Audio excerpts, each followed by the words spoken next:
Hello दोस्तों, मैं R S Rajput आपके अपने यूट्यूब चैनल सक्षम इंस्टीट्यूट 360 डिग्री में स्वागत करता हूं। दोस्तों मैं आपको पिछले वीडियो में मौर्य साम्राज्य के विषय में बता रहा था। उसमें मैंने 3-4 आपको कैरेक्टर बताए थे। एक तो चाणक्य का बताया था, उसके अलावा चंद्रगुप्त मौर्य हैं आपके हिमाचल प्रदेश में अगर देखें तो पर्वतक, जिसको मैंने पोरस बताया था आपको, तो वो हिमाचल प्रदेश यानी कि कैकेय जनपद। कैकेय मतलब जहां की आपकी जो भरत, जो राजा दशरथ थे, तो उनकी एक वाइफ थी जो कैकेयी थी। आपने सुना होगा रामायण में। तो वो कैकेयी क्यों थी? क्योंकि कैकेय जनपद की वो थी। ठीक है, वहां से उनका देखा जाए तो मायका था, इसलिए वो कैकेयी कह रहे थे। ठीक है, तो जैसे माद्री थी, एक थी, तो उनका भी मंद्र देश, ऐसे उनका भी संबंध था वहां का, यानी कि मायका था उनका। तो इस तरीके से पहले इस प्रकार से भी नाम लोगों के रखे जाते थे कि जहां से आपको सीधे वही नाम उठा करते हैं। ठीक है, तो आपको मैंने तक्षशिला के विषय में बताया था, आपको चाणक्य बताया था, आपको पोरस या पर्वतक बताया था, अलेक्जेंडर यानी कि सिकंदर के विषय में बताया था, आपको आम्भीक के विषय में बताया था। तो इस तरीके से 4-5 कैरेक्टर मैंने बताए थे जिनका मौर्य साम्राज्य से सीधा सीधा लेना देना था, और किस तरीके से एक विशाल जो नंदवंश है, वो एक बड़े से नंद वंश का साम्राज्य मगध पे चल रहा है, वहां पर किस प्रकार से मौर्य साम्राज्य का उदय होगा। ठीक है, तो उसी के विषय में आपको बता रहा था। ओके, तो अब थोड़ा सा थ्योरी पार्ट देख लीजिए। ठीक है, 326 से 325 ईसा पूर्व यानी कि बीसी। ठीक है, 326 से 325 ईसा पूर्व में सिकंदर ने भारत के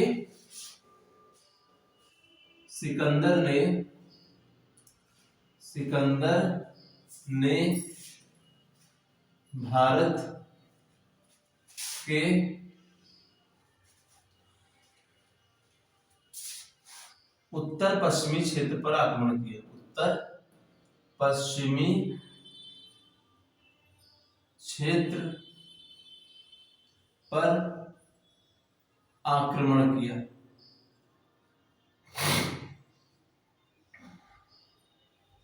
इसको पहले लिख लीजिए। ठीक,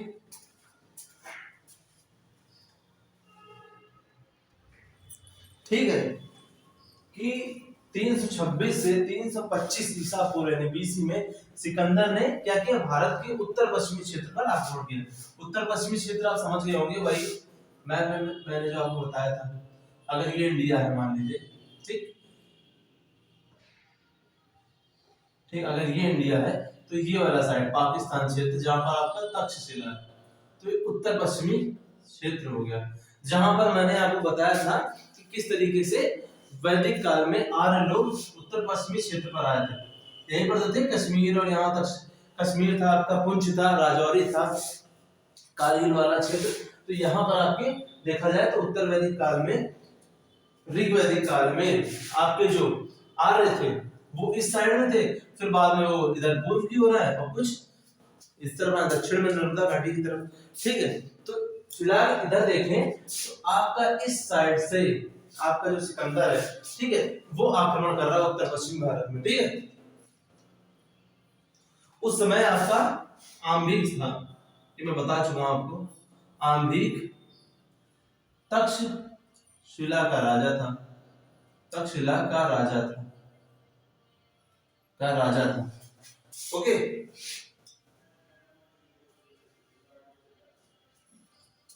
और इसी आम्भीक ने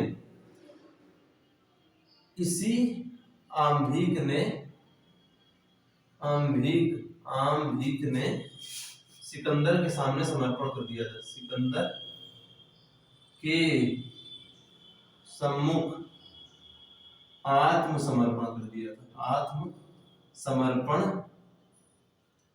कर दिया था बिना लड़े। आपने अगर चंद्रगुप्त मौर्य सीरियल देखा होगा तो उसमें यही तो हुआ था कि जो आम्भीक था वो किस तरीके से आपका जो सिकंदर है उसके सम्मुख क्या कर रहा है? आत्मसमर्पण कर रहा है बिना लड़े।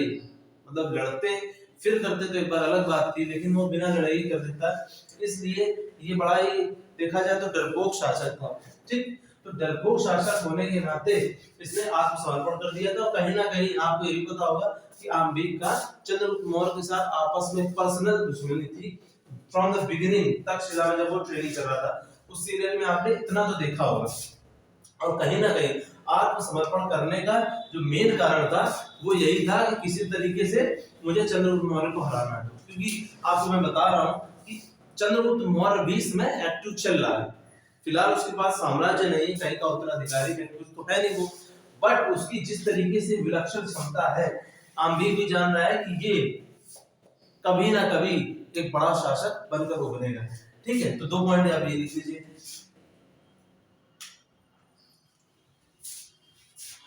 आत्मसमर्पण कर दिया, आगे के और एंड आगे के कार्यक्रमों के लिए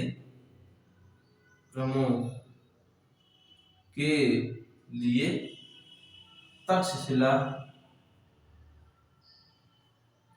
को अपना केंद्र बनाया। किसने बनाया? किसने? तो सिकंदर ने। ठीक, सिकंदर ने अब तक्षशिला को, चूंकि अब जान गया कि तक्षशिला तो हमारा ही हो गया, आत्मसमर्पण करना, किसी के सामने झुकना, यानी कि अब यहाँ तक तो सिकंदर जीत चुका है। अब सिकंदर ने इसी को केंद्र बना लिया प्रमुख रूप से कि किस तरीके से भारत में आकर के उसका शासन, मेन शासन है उसका किस तरीके से हम संभालेंगे। ठीक, तो यहाँ पर उसने अपना केंद्र स्थापित कर लिया।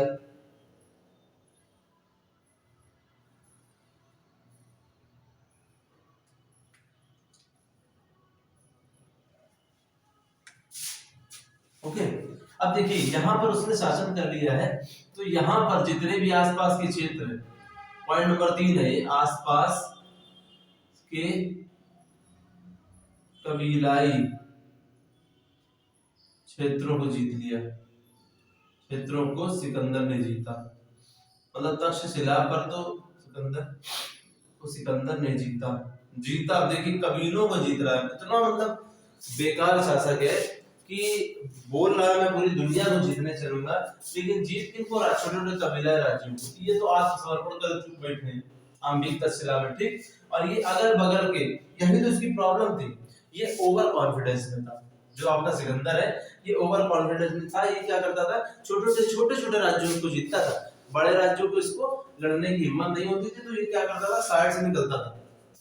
जैसे आपको यहाँ से निकलना है भारत से होके, मान लीजिए ऐसे जाना है, तो क्या करेगा कि यहाँ पर मान लीजिए अगर बड़ा देश है तो यहाँ ना जाके इधर जो छोटा सा होगा उसको इसे जीतेगा, तो धीरे से इधर निकल जाएगा। समझ रहे? मतलब कि बड़े राज्यों से लड़ने में कतराता रहता था, क्योंकि जानते थे कि इसकी सिर्फ सोच ही थी, इसका सिर्फ सोच जो भी किस प्रकार से डेवलप हुआ है सिर्फ उतना ही था, इसके अपने अटेम्प्ट नहीं थे। कोई बहुत इसकी सोच और कार्य में एक मतलब कि एक समानता नहीं थी। जो सोचता था उस हिसाब से करता नहीं था, करता ये था कि काम चला दो, बस हमें नाम लिखाना विश्व मंच पर कि हाँ भाई हमने पूरे दुनिया को जीता है। तो यही इसकी प्रॉब्लम थी। तो देखिए क्या कबीलाई क्षेत्रों को ये जीत रहा है यहाँ पर आसपास। ठीक, और इसी के बिहाफ पे जब इसने जीता, मान लीजिए तीसरा पॉइंट है, तो चौथा देखिए तीसरा पॉइंट, चौथे में क्या है? यही आसपास के क्षेत्रों पर ठीक, यही आसपास के क्षेत्रों पर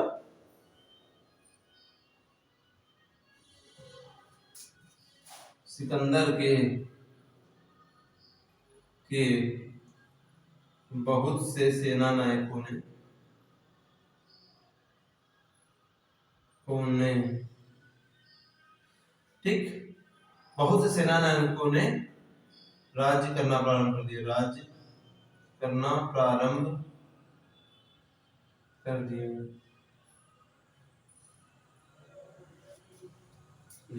सेल्यूकस निकेटर का नाम आता है, वो इसी क्षेत्र में तो आता है, उत्तर पश्चिम में ही ये सिकंदर की तरफ से शासन करता है। तो ये देखिए यहीं आसपास के क्षेत्रों पर सिकंदर ने बहुत से सेना सिकंदर के बहुत से सेना नायकों ने राज्य करना प्रारंभ कर दिया। पहली बात कि वो इस समय उत्तर पश्चिम में आ रहा है। फिर दूसरी बात है कि जैसे आया तो तक्षशिला में यहाँ कौन बैठा है, आम्बीक बैठा है। ठीक, आम्बीक ने क्या कर दिया, आत्मसमर्पण कर दिया। आत्मसमर्पण करते ही तक्षशिला किसका हुआ, तक्षशिला हो गया आपका किसका, सिकंदर का, यानी कि अलेक्जेंडर का। तो यहाँ सिकंदर का हो गया। अब यहाँ पर छोटे मोटे राज्य हैं उनको इसने जीता, यहाँ जीता कबीलाई क्षेत्रों को, यही छोटे मोटे कबीलाई क्षेत्रों को जीत करके इसी की ओर से क्या कहते हैं, उसकी तरफ से शासन करने लगे इसके लोग। ठीक है, उत्तर पश्चिम क्षेत्र में। तो इतना तो ये कहानी हुई। इसके बाद आइए 4 पॉइंट हो गए। ठीक,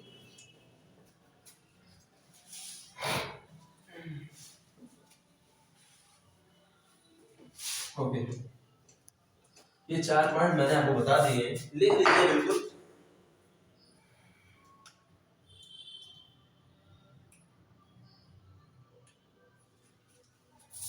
अब आइए 4 हो गए थे, 5वां पॉइंट। अब देखिए उत्तर पश्चिम में तो ये सब हुआ। अब क्या हो रहा है, ये सब उत्तर पश्चिम में हुआ। अब क्या है, सिकंदर जब क्या करता है, सिकंदर जब व्यास नदी पार करता है।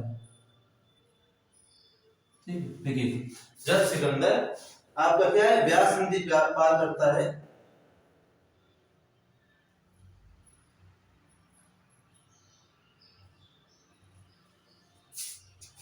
ठीक है, तो जब सिकंदर आपका व्यास नदी पार करता है तो इस बीच क्या होता है, इस बीच उसकी जो सेना थी, उसकी खुद की सेना ने, उसकी जो खुद की सेना थी उसने क्या किया, विद्रोह कर दिया, विद्रोह कर दिया सिकंदर के क्या अगेंस्ट।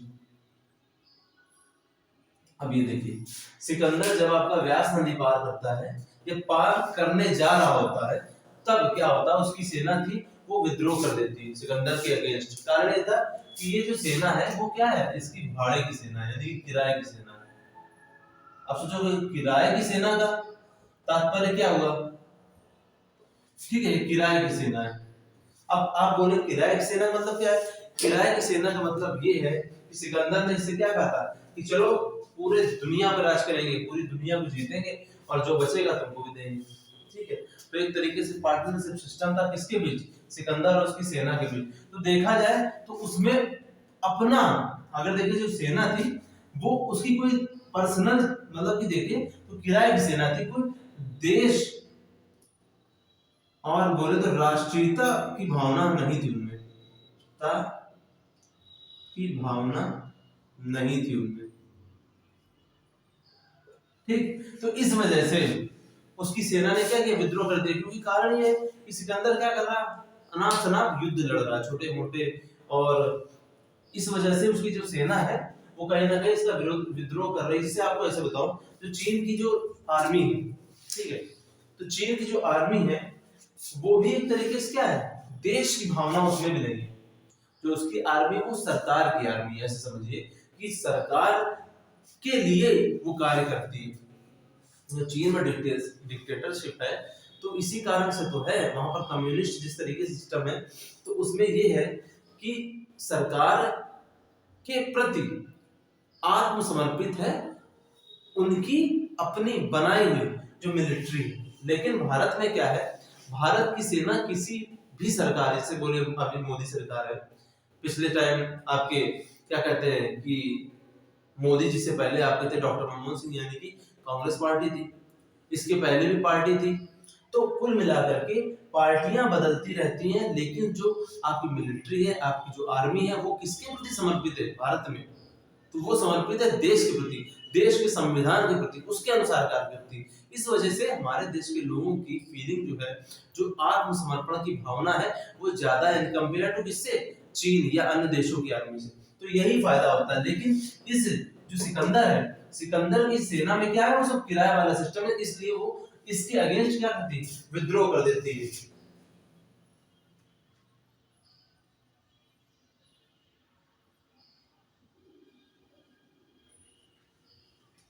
ठीक, तो ये विद्रोह कर देती है। और कारण क्या होता है कि अब जो रीजन इनका होता है विद्रोह का, वो यही होता है कि घर की याद आ गई, घर की याद आ गई, मुझे याद आ गई। लिखने में अजीब है, लेकिन बात यही थी कि जैसे आप निकले हो दुनिया पर राज करने के लिए, लेकिन आपने बीच में खूब सारी बाधाएं पार की, सब कुछ किया, तो एक टाइम पे अपने फैमिली, अपने बच्चों की याद आती है। तो वही सेम सिस्टम इसमें था कि वो इसी वजह से भड़क जाती है कि भैया आप ये सब काम छोड़ो, सीधे अपने देश निकलो भाई, मैसिडोनिया पहुंचो, हमें अपने घर जाना है।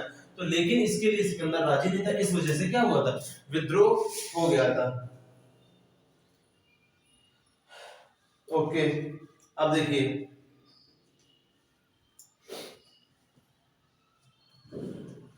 तो ये बात इतनी तो हो गई।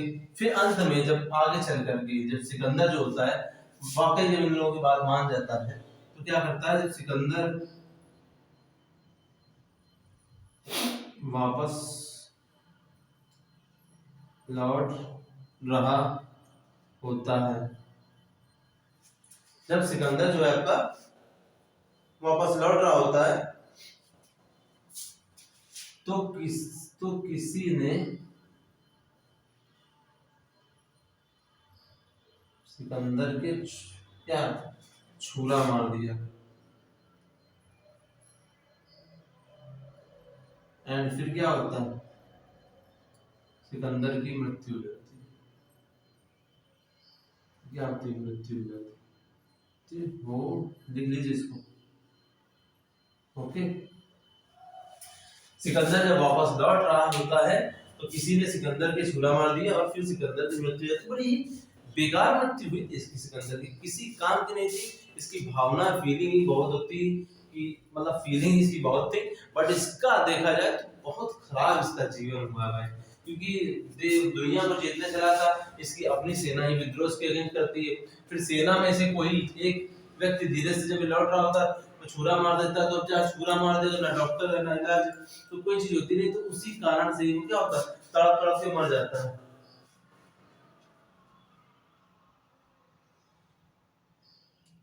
ठीक है, तो दुनिया के बड़े से बड़े राजा है, जो दुनिया के बड़े से बड़े राजा जो थे, वो इसी प्रकार की छोटी छोटी घटनाओं के कारण मार दिए गए। ठीक, छोटी छोटी घटनाएं और उनका काम तमाम हो गया, बड़े बड़े शासक बनने की वो कोशिश कर रहे थे। ठीक है, तो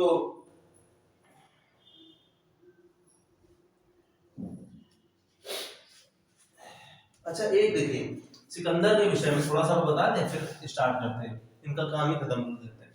सिकंदर तो यहाँ तक इस तरीके की मृत्यु हुई। अब इस बीच होता क्या है, देखो एक कबीला था, बड़ा ही उसकी इंटरेस्टिंग कहानी है उसकी।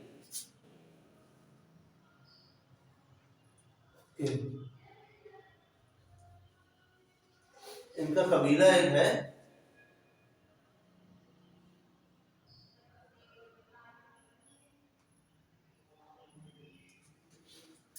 ये देखिए, कठ नाम का एक कठ है, ठा कठ जनपद।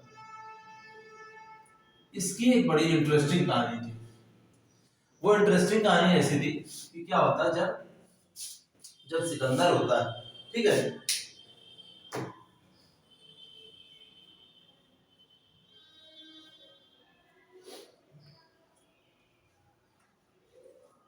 बताते हैं कठ जनपद में ये होता है कि ये एक छोटा सा जनपद था। ठीक है, यहाँ पर क्या था, यहाँ पर महिलाएं जो थी खरीदी और बेची जाती थी। पहले तो थोड़ा सा यहाँ की कंडीशन समझ लीजिए, कठ जनपद में महिलाएं जो थी आपकी खरीदी और बेची जाती थी, इस तरीके की व्यवस्था थी उसमें। अच्छा, कठ जनपद में एक सिस्टम ये था कि चूंकि छोटा कबीला है और सब जानते थे कि सिकंदर जो है इस क्षेत्र से होकर निकलने वाला है। अब आप समझिएगा, एक मिनट, लाइट चली गई। ओके, एक तो लाइट चली जाती है, सबसे बड़ी प्रॉब्लम है कि रूम में कोई है तो है नहीं जो ठीक कर दे। तो अकेला आदमी बोले कहते कि अकेला चलना बाढ़ नहीं फोड़ सकता, लेकिन चलो हम लोग बाढ़ फोड़ रहे हैं, कोई दिक्कत नहीं। तो मैंने आपको बताया कि कट नाम का जनपद था। ठीक है, तो उसमें ये होता है कि सब जानते थे कि सिकंदर जो है इस छोटे से कबीले या जनपद से होकर के जाएगा। ठीक है, तो यहाँ का एक मंत्री होता है, वो क्या करता है कि अपने ही जितने भी सैनिक थे उनको एक बड़े से भोज पे बुलाता है। देखिए इंटरेस्टेड कहानी है तरीका देखिए सोचने का। अपने ही सैनिकों को भोज पे बुलाता है और उनके सबके खाने में जमाल घोटा टाइप कुछ मिला देता है, पेट गड़बड़ वाला होगा। अब मिला देता है तो सारे सैनिकों को पेट खराब रहता खाते ही। तो वो क्या करते हैं, सब उस समय शौचालय की तो व्यवस्था थी नहीं, सब लोग नदी और इन सभी के किनारे जाया करते, नदी तालाब के किनारे शौच वगैरह के लिए। तो ये सब वहीं पर जाते हैं, नदी होती है और नदी के ही उस पार सिकंदर की सेना खड़ी होती है। अब आप समझिएगा, नदी जिस नदी के पास ये लोग शौच के लिए जा रहे हैं, उसी नदी के पास दूसरी ओर से चौड़ी थी, तो दूसरी ओर से सिकंदर की सेना खड़ी है। तो वो लोग देख रहे हैं कि यार ये लोग कौन है जो लगातार मतलब कि सब आ रहे हैं। तो चूंकि अंधेला का टाइम था, शाम का समय, और सब जमाल घोटा खाए हुए थे, तो पेट खराब, तो सब जल्दी जल्दी दौड़ रहे थे। तो देखा जाए तो लगभग पूरी आर्मी, देखा जाए तो देखने में ऐसा आ रहा था कि पूरी आर्मी, इतना बड़ा कबीला है, मतलब कबीला नहीं है वो जनपद है, कि सारे लोग जो कि सब हल्के होने जरूर गए, लेकिन वो देखने में तो अंधेरे में ये लग रहा कि यार इतनी सारी आर्मी है इनकी। बट होता क्या, सारी आर्मी बार बार, भाई एक व्यक्ति है जमाल घोटा खाया तो एक बार दो बार को तीन तीन बार जा रहा है पेट के गड़बड़ की वजह से। तो ये लोग अंधेरे में यही देख पा रहे हैं कि इतने लोग हैं, तो इतना बड़ा अगर कबीला है तो वैसे दिमाग खराब चल रहा है, अब फंस जाए यहाँ पर। तो इस वजह से क्या होता है, जो सिकंदर होता है, समझिएगा, इस वजह से सिकंदर डिसाइड करता है कि अब यहाँ से, ये जो कच्छ जनपद है, अब हम यहाँ से नहीं होकर के जाएंगे, अब हम कहीं और से होकर के जाएंगे। तो ये कच्छ जनपद की एक बड़ी इंटरेस्टिंग कहानी है कि होशियार मंत्री, देखिए मंत्री इसीलिए बहुत इंपॉर्टेंट होते हैं किसी भी शासन में, कि उनकी सलाह, उनका दिमाग किस लेवल पर चलता है। अक्सर क्या होता है, राजा नहीं सोच पाता है कई चीजें, वो मंत्री लोग सोच देते हैं, उनके अच्छे खासे सलाहकार होते हैं। तो उस मंत्री की सलाह से कच्छ जनपद जो बच गया खत्म होते होते। तो ये एक इंटरेस्टिंग यहाँ की कहानी होती। अब देखिए ये लोग क्यों डर रहे थे, कौन लोग, सिकंदर। सिकंदर इसलिए इसने सोचा कि देखिए अभी पोरस और पर्वता, तो मैंने आपको बताया था हिमाचल प्रदेश, ये वहां पर था, तो इसने उससे फाइट की थी, पोरस से, पर्वतक से। तो इसकी दिमाग, इसका बुद्धि वहीं पर खराब हो गया, क्योंकि पोरस की सेना भी बहुत तगड़ी थी और उसने बहुत तगड़ी से लड़ाई लड़ी थी। तो जब इससे लड़ाई लड़ी थी तो उसके जो सैनिक थे वो इसी बात पे सिकंदर से भड़क गए थे कि यार इस देश को हल्का मत समझना, यहाँ पर हर शासक ही तगड़ा है, और उसने बहुत अच्छी खासी फाइट की थी। हार जरूर गया था आपका पर्वतक या पोरस, लेकिन उसने इतना कर दिया था कि इनके दिमाग में जो फितूर भरा था ना कि पूरी दुनिया को जीत लेंगे, तो अब ये जानने लगे थे कि दुनिया को जीतना आसान नहीं, क्योंकि अभी तो हम चले हैं वैसी दुनिया से, और भारत के उत्तर पश्चिम में आप करके हिमाचल प्रदेश में पहुंचे और वहां पर ये दशा हुई मेरी, तो आगे क्या होगा। इसलिए ये कोई भी जनपद, कच्छ जनपद पड़ा, तो इससे भी लड़ने से कतराने लगे, क्योंकि उन्हें लगा कि यार यहाँ भी उसी टाइप की फौज है, ऐसा ना हो कि हम लड़े और फिर वही हाल हो जाए। क्योंकि सैनिक जो सिकंदर के वो थक मतलब कि इनके जो सैनिक थे सिकंदर के, वो अब थक चुके थे, तो उनको इसी वजह से घर की याद आ रही थी, भैया अंत समय घर पहुंच जाए तो ज्यादा बेटर है कि वो मार दौड़े घूम रहे हैं कि नहीं। तो इस वजह से कच्छ जनपद की ये कहानी आपकी आती है।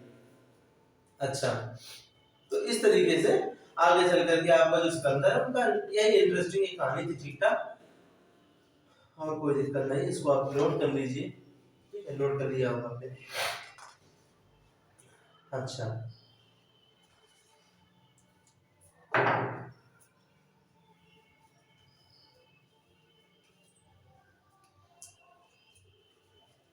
अब देखिए जब से आपका सिकंदर खत्म, यहाँ से सिकंदर की स्टोरी खत्म होती है।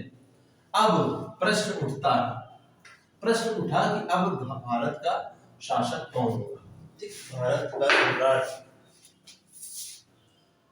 भारत का सम्राट का प्रश्न उठा था, का प्रश्न अब यहाँ उठ गया, क्योंकि प्रश्न आपका आ गया था इस टाइम का, ठीक। इसमें होता है क्योंकि कारण घनानंद जो आपके बैठे हैं उनका पंजाब तक शासन है, पंजाब तक शासन है, ओके।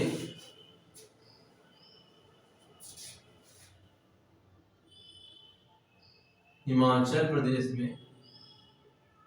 में आपका कौन है, कैकेय है। हिमाचल प्रदेश यानी कि कैकेय में आपका कौन है, प्रवर्तक है, पोरस जो मैंने आपको बताया अभी।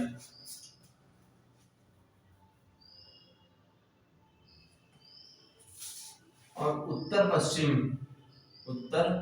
पश्चिम में सिकंदर की ओर से, सिकंदर के सेनापति लोग हैं जिनको राज शासन, अभी मैंने बताया था आपको, सिकंदर की ओर से वो शासन करने लगे हैं। जैसे कि सेल्यूकस निकेटर है यहाँ, सेल्यूकस लिख लीजिए फैक्ट की वो में, सेल्यूकस निकेटर है यहाँ पे, सेल्यूकस आपके निकेटर है।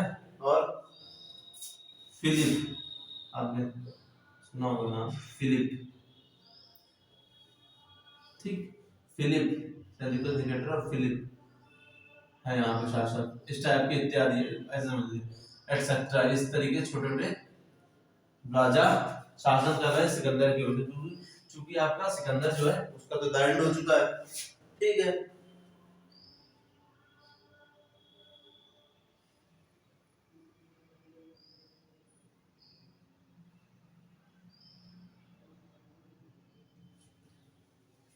तो आपका इस तरीके से ये पॉइंट है कि घनानंद आपका यहाँ बैठा है, यहाँ बैठा है, यहाँ। तो सिकंदर का आक्रमण जब हुआ है तो देखा जाए एक तरीके से तो राज्य जो थे आपके छोटे छोटे वो इस तरीके से हो गए कि वहां पर सैनिक जो है अब मारे मारे घूम रहे हैं। इस तरीके से आप समझिए सिकंदर के आक्रमण के कारण क्या होता है, उत्तर पश्चिम में राजनीतिक ध्रुवीकरण हो चुका था।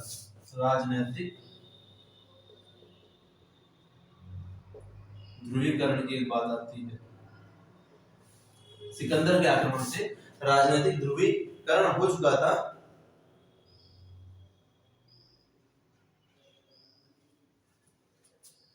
और जो स्थानीय राज्य थे, राज्यों के पास क्या था, कोई पावर नहीं थी, कोई पावर या कोई शक्ति नहीं थी इस टाइम, ऐसे समझिए। राजनीतिक ध्रुवीकरण हो जाता है, कोई पावर नहीं बची थी। और जो स्थानीय जो राजा थे उन्होंने अपनी सेना छोड़ दी थी। सेना छोड़ क्या दी थी तो सेना जो थी वो बेरोजगार हो गई थी। आप समझिए बेरोजगार मतलब कोई काम करने के लिए इनके पास इस टाइम कुछ नहीं था।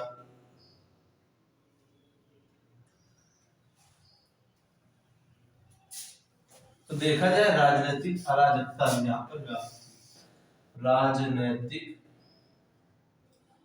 अराजकता बोल सकते हो, पॉलिटिकल डिसऑर्डर जो है यहाँ पर व्याप्त था, ठीक।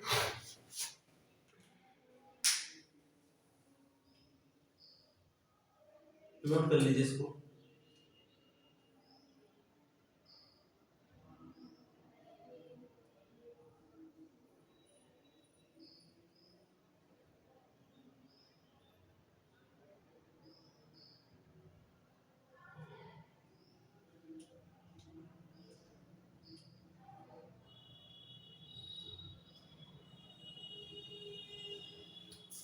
ठीक है, इस तरीके से यहाँ पर उत्तर पश्चिम क्षेत्र में ऐसी ऐसी घटनाएं होती जब सिकंदर आपका युद्ध और पूरा सिस्टम खराब करके चला गया, मर तो गया ही। तो राजनीतिक ध्रुवीकरण की आपकी भावना जागृत हो चुकी थी, यानी कि अब एक ऐसी शक्ति जो पूरे देश को संभाल सके, ऐसे समझिए। क्योंकि राजनीतिक डिसऑर्डर आपका चल रहा, आपको बता दिया कि राजा मतलब इस तरीके से हरा दिया है कि राजा के पास कोई पावर नहीं, संसाधन नहीं, तो अब अपनी सेना को क्या पिलाए। इस वजह से सैनिकों को छोड़ दिया। सैनिक इसमें अच्छे खासे ट्रेंड है और फिर भी वो बेरोजगार होकर घूम रहे हैं। तो फिर आता है आपका राजनीतिक ध्रुवीकरण की घटना, फिर आपकी प्रारंभ होती है। राजनीतिक ध्रुवीकरण मतलब एक ऐसा साम्राज्य जिसका एक बड़ा शासक हो जो पूरे देश को चला सके, ऐसे समझिए, पूरे साम्राज्य को चला सके। तो वो भावना अब जागृत होना शुरू हो गई थी। तो अब ये राजनीतिक ध्रुवीकरण होना शुरू हो रहा है, क्योंकि राजनीतिक डिसऑर्डर जो आपका है, राजनीतिक अराजकता, पॉलिटिकल डिसऑर्डर आपका प्रारंभ हो गया था। तो अब क्या करते हैं चाणक्य, अब क्या करते हैं, अब देखिए अब कहानी स्टार्ट होती है कहानी कि चाणक्य ने क्या किया, ये दो काम करते हैं, दो काम इन्होंने किए। ठीक, ये पहला काम क्या करते हैं, चंद्रगुप्त मौर्य जो है आपके चंद्रगुप्त मौर्य के नेतृत्व में कबीलाई सेना बनाते हैं। ठीक,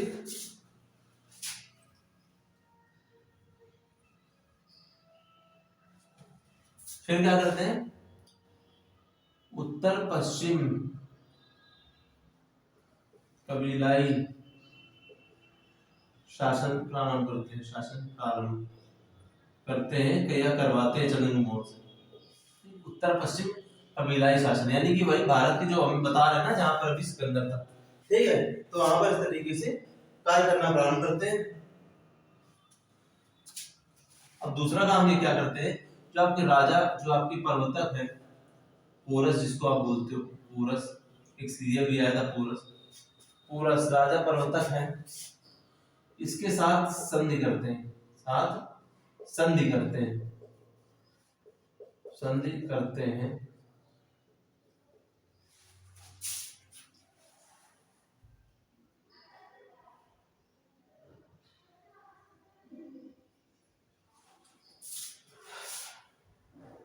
इसके साथ ये संधि करते हैं जिससे, अब इसके बारे में बताएंगे, जिससे अब चंद्रगुप्त मौर्य सेना जो है एंड प्रवर्तक सेना जो है सेना एक होकर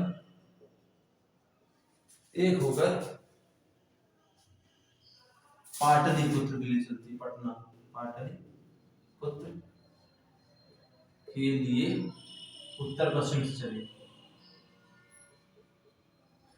दो ये काम करते हैं आपके चाणक्य जो है, पहला काम क्या करते हैं कि चूंकि अब आपके जो चंद्रगुप्त मौर्य है इनका कोई साम्राज्य तो है, तो ये क्या करते हैं कि छोटे मोटे जो राज्य थे उनको जितवा के कबीला जो शासन था जहाँ पे, वहां पर चंद्रगुप्त मौर्य को जितवा के इनको क्या करते हैं, इनको एक पहले तो नियंत्रण देते, क्योंकि लगना चाहिए ना ये शासक है इस वजह से, और दूसरा था कि अब पर्वतक से संधि को करनी थी, तो पर्वतक से संधि तो राजा ही करेगा ना, कोई एक नॉर्मल आदमी तो करेगा नहीं, तो उससे फिर ये संधि करवाते हैं।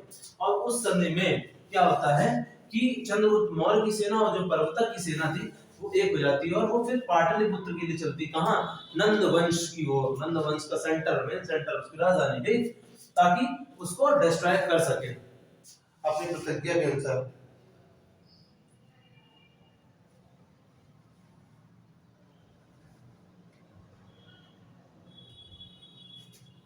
इतना हो गया।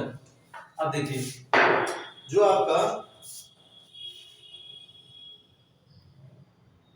ये जो आपका पर्वतक ये क्या करता है, ये अकेले ही पाटलिपुत्र पहुंच जाता है, अकेले ही पाटलिपुत्र पहुंच जाता है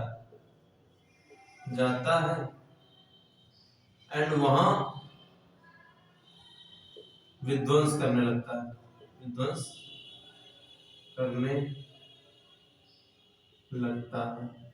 ये समझिए।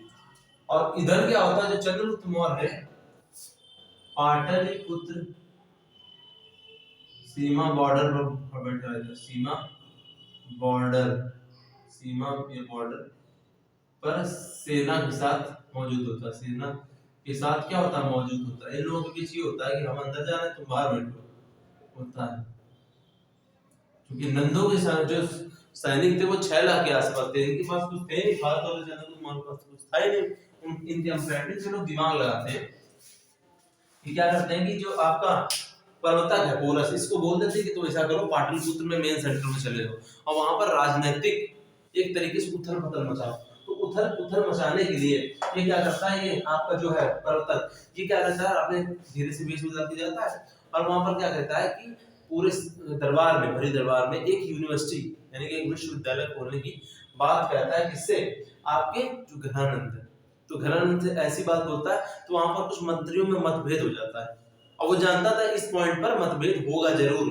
तो इसी बात पर जब मतभेद होता है तो ये क्या करता है, अंदर जा करके पूरा जैसे मतभेद होता है तो एक और व्यक्ति होता है, आप होता है सिंहनाद, उसका नाम होता है, ठीक है। एक सिंहनाद आता है, एक सिंहनाद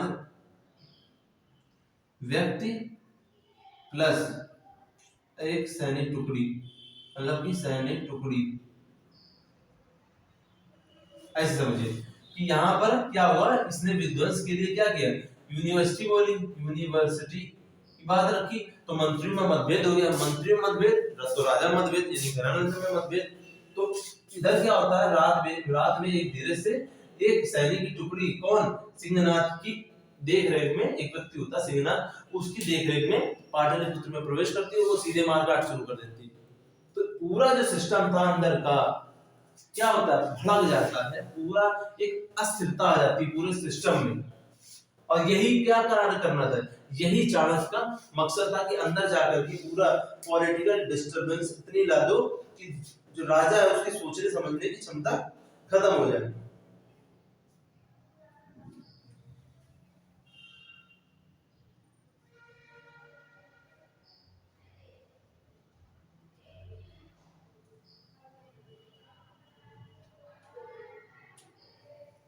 ठीक है, तो मंत्रियों में मतभेद है और किसके अगेंस्ट, राजा के अगेंस्ट। राजा कौन है, घनानंद। तो देखिए अब कंडीशन क्या पैदा हो रही है, इसको आप समझ लीजिए कि अब तीन कंडीशन यहाँ पर देखी जाए तो बन रही है, यहाँ पर तीन कंडीशन बन रही है। देखिए कंडीशन देखें तो यहाँ पर आपकी परिस्थितियां, कंडीशन, ठीक, परिस्थितियां यहाँ पर तीन बन रही है।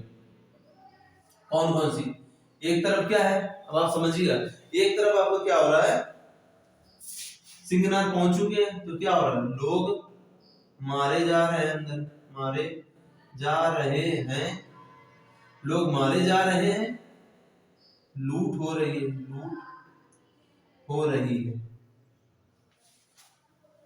ओके। आग लगा दी गई घरों में, आग लगा दी गई घरों में। एक तो ये चल रहा है सिस्टम। दूसरा आपके तरफ क्या हो रहा है, दूसरा आप देख लीजिए, आप मंत्रियों में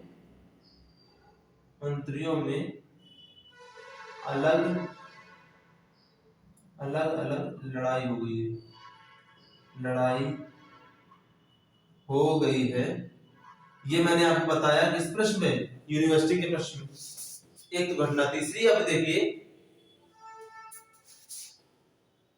मगध की सीमा पर, मगध की सीमा पर आपके कौन बैठे हैं, चंद्रगुप्त मौर्य बैठे हैं सेना के साथ। अब आप समझिएगा, ये जो आपके पाटलिपुत्र सीमा, यानी कि आप इसको ये बोलिए कि यहाँ पर देखा जाए एग्जैक्ट तो मगध की सीमा इसको बोलिए, ज्यादा बेटर रहेगा, मगध की सीमा पर। तो इस तरीके से आपकी तीन घटनाएं कहां पर घट रही है, पाटलिपुत्र में। पाटलिपुत्र में तीन इंसिडेंट चल रहे हैं। तो मगध की सीमा पर कौन है, चंद्रगुप्त मौर्य बैठा है, मंत्री आपस में मतभेद है, लड़ाई चल रही है, और ये जो सिंहनाद यहाँ घुस गए, यहाँ पे लोग मारे जा रहे हैं, मारकाट हो रही, सब कुछ हो रहा था। एक तरीके से पॉलिटिकल डिस्टरबेंस की तीन कंडीशन बन चुकी है। अब होता ये है कि जब क्योंकि मंत्री हैं, अब आप समझिए जैसे आज के हमारे प्रधानमंत्री हैं, तो अगर प्रधानमंत्री के खिलाफ जितने मंत्री हैं वो विपक्ष में चले जाए, मान लीजिए 2/3 से लोग ज्यादा चले जाए, तो उसमें क्या होगा कि अगर 2/3 से ज्यादा नहीं, लगभग सब लोग दूसरे विपक्ष में चले जाए, तो प्रधानमंत्री का कोई महत्व नहीं होगा, यानी कि राजा का कोई महत्व नहीं होगा। वही प्रोसेस यहाँ पे कि सारे मंत्री थे वो क्या हुए, वो इसके अगेंस्ट हो गए, किसके, घनानंद के अगेंस्ट, घनानंद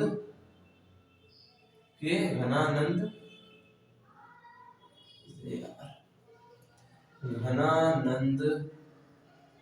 अगेंस्ट सब हो गए थे। जब सब अगेंस्ट हो गए तो फिर घरानंद राजा हो या ना हो, तो सीधे सीधे बात है। तो अब उन्हें राजा की तलाश उसी टाइम होने लगी कि क्या करें यार, छोड़ा। तो अब लोगों को पता चला कि चंद्रगुप्त मौर्य तो बाहर बैठा है मगध की सीमा पे, और सब जानते थे कि आपको मैंने कहानी बताई है कि मुरा नाम वाली कहानी, कि जो मुरा नाम की एक दासी थी, एक रफेल थी, वो किसकी थी? घरानंद की थी। तो उसमें ये लोग होता है कि ये लोग सोचते क्या है, तो घर ही का आदमी अपने ही साम्राज्य का भविष्य देखे, तो उसी क्षेत्र विशेष में पला बड़ा है, ठीक है, चाणक्य के गुरु हैं। तो ये जो मंत्री होते हैं इनको लगता है कि यार ये तो अपना ही आदमी है। कौन? चंद्रगुप्त मौर्य। जो आपके चंद्रगुप्त मौर्य है किसका है? ये इनके अपने ही आदमी है। तो ये लोग क्या करते हैं, सीधे सीधे ये जो घरानंद है इनसे बोलते हैं ऐसा करो, तुम ना सामान बटोरो और जंगल निकल लो, ऐसे बोलते हैं सीधे सीधे, नहीं तो तुम्हें निपटा दिया जाएगा। बाहर चंद्रगुप्त मौर्य बैठा हुआ है तो तुमको साम्राज्य अब छोड़ना पड़ेगा। तो होता ये है कि ये जो जब मंत्री इस तरीके से चंद्रगुप्त मौर्य के बारे में इसको बताते हैं घरानंद को, भैया वो बाहर बैठा है और हम उसी के अब साइड में हैं, तो तुम धीरे से ऐसा करो, निकल लो यहाँ से। तो होता ये है कि ये जो घरानंद होता है वो डर जाता है। घरानंद क्या करता है, बढ़िया सा एक बैल अपना पूरा गाड़ी देता है, ठीक। अब गाड़ी में जो भी बैलगाड़ी हो है उसमें सारा सोना चांदी मतलब जितना भी जेवर होता है सब लाद लेता है, अपनी गाड़ी पकड़ता है और सीधे जंगल की ओर भाग जाता है, जंगल की ओर भाग जाता है। तो पहली एक ऐसी जीत थी जिसमें ये क्वेश्चन पूछा जाता है कि जो चंद्रगुप्त मौर्य था, चंद्रगुप्त मौर्य तो यूं ही नंद वंश को हरा करके मौर्य साम्राज्य की स्थापना करती है, यानी कि बिना किसी हानि हत्या के ये जो चंद्रगुप्त मौर्य है वो क्या होता है, शासक बन जाता है, बिना किसी युद्ध के शासक घोषित। तो अब इसमें यही पॉइंट होता है कि जो मैंने आपको बताया था कि जो चाणक्य जब चंद्रगुप्त मौर्य और प्रवर्तक के बीच में संधि कराते हैं तो वो संधि जो होती है उसका मेन पॉइंट यही होता है कि अगर मगध साम्राज्य जीतेंगे दोनों लोग मिलके तो आधा राज्य तुमको मिलेगा, आधा हमको मिलेगा। लेकिन यहाँ पर तो युद्ध होता ही नहीं है। तो जब युद्ध नहीं होता तो चंद्रगुप्त मौर्य और चाणक्य जो होते हैं, खासतौर से चाणक्य प्रवर्तक को आधा शासन देने से सीधे मना कर देते हैं कि जब युद्ध ही नहीं हुआ तो किस बात की तुम्हारी मेहनत, युद्ध होता है तो तुमको आधा साम्राज्य देते हैं। तो उनका दिमाग तक तेज था। तो इस बात को लेकर के वो जो प्रवर्तक होता है वो नाराज हो जाता है। तो इसी समस्या को दूर करने के लिए क्या होता है, विष कन्याएं होती है। देखिए चाणक्य शुरू से ही विष कन्याओं का पालन पोषण करते हैं। विष कन्या यानी कि छोटी छोटी बच्चियां वो ले आते थे हैं और उनको बचपन से थोड़ा थोड़ा विष खाने में दिया करते थे, तो एक तरीके से विष कन्या बन जाती है। तो इसी विष कन्या को क्या करते हैं, कहते ऐसा करो आज तुम्हारे लिए बढ़िया प्रबंध करते हैं। जब ये बड़ी जवान अच्छी खासी रहती है तो इनके लिए पूर्ण व्यवस्था करते हैं कि आप ऐसा करिए, शाम को आपके लिए अच्छी अच्छी सुंदर कन्या आपके लिए पेश होंगी और आप अपना जो भी है अपना खाना पीना जो भी आपको सब कुछ मिलेगा, भोग विलास की पूरा व्यवस्था आपकी की जाएगी। तो ये चूंकि था भी यही था जो पोरस था प्रवर्तक, क्योंकि उस समय के राजा जो थे जनरली वो सब यही थे, जैसे आपको मैंने कई बताया राजा सबकी अपनी 20-20 50-50 दासियां होती थी। तो किस लिए होती थी दासियां, कोई हाथ पैर दाबने के लिए थोड़ी होती थी। ज्यादातर जो एक्टिविटी इनकी थी वो सेक्सुअल वाली थी। तो उन्हीं भोग विलास की, जो भोग विलास शब्द है वो इसी का है कि खूब दारू पियो और खूब एक तरीके से अय्याशी करो, सीधी सीधी बात। तो वही जो पर्वता के पास में उन विश्व कन्याओं को भेज देता है। इसे नहीं पता होता कि विश्व कन्या है, ये खूब उनके साथ रात भर व्यतीत करता है और चूंकि वो विश्व कन्या होती तो फिर उनके साथ सब कुछ होते हुए रहते हुए उसकी मृत्यु हो जाती। तो इस तरीके से ये दिमाग लगा करके जो आपके चाणक्य हैं वो मगध साम्राज्य में जो पूरा नंद वंश है उसको साम्राज्य समाप्त करके एक तरीके से क्या होता है, चंद्रगुप्त मौर्य के नेतृत्व में मौर्य साम्राज्य का उदय होता है। ठीक, मौर्य साम्राज्य का उदय होता है। किसको निपटा दिया, निपटा किसको चुके हैं, निपटा दिया है किसको, पर्वतक को। यही एक बचे थे, हो गए 22 विष कन्या। आपके जो घनानंद है, घनानंद भगा दिए गए हैं विद्यालय किसकी, मंत्रियों की, मंत्रियों एंड पॉलिटिकल डिसऑर्डर, क्योंकि मंत्री जो होते हैं वो ये सोचते हैं यार अगर इसको नहीं बनाएंगे तो बारिश में बैठा है अपना ही आदमी है तो क्या है, तो युद्ध करो और वैसे भी ये हरा देगा हम लोग को। तो सब यही होता है कि जब भी कोई प्रॉब्लम आती है तो पहले राजा धरा जाता है और उसके साथ वाले भाग जाते हैं दूसरे पक्ष में। तो इस प्रकार से जो चाणक्य ने जो शपथ ली थी, क्या शपथ ली थी किसकी, अपने पिता पिता कौन थे, चणक, चणक यानी कि चणक और चाणक्य, चणक के बेटे की वजह से इनका नाम चाणक्य था, चाणक्य, ठीक।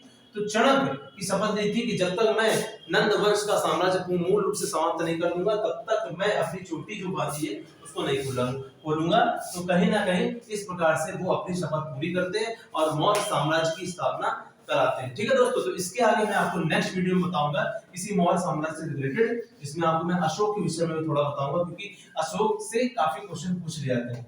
ठीक है दोस्तों, तो मिलते हैं नेक्स्ट वीडियो में। Thank you very much.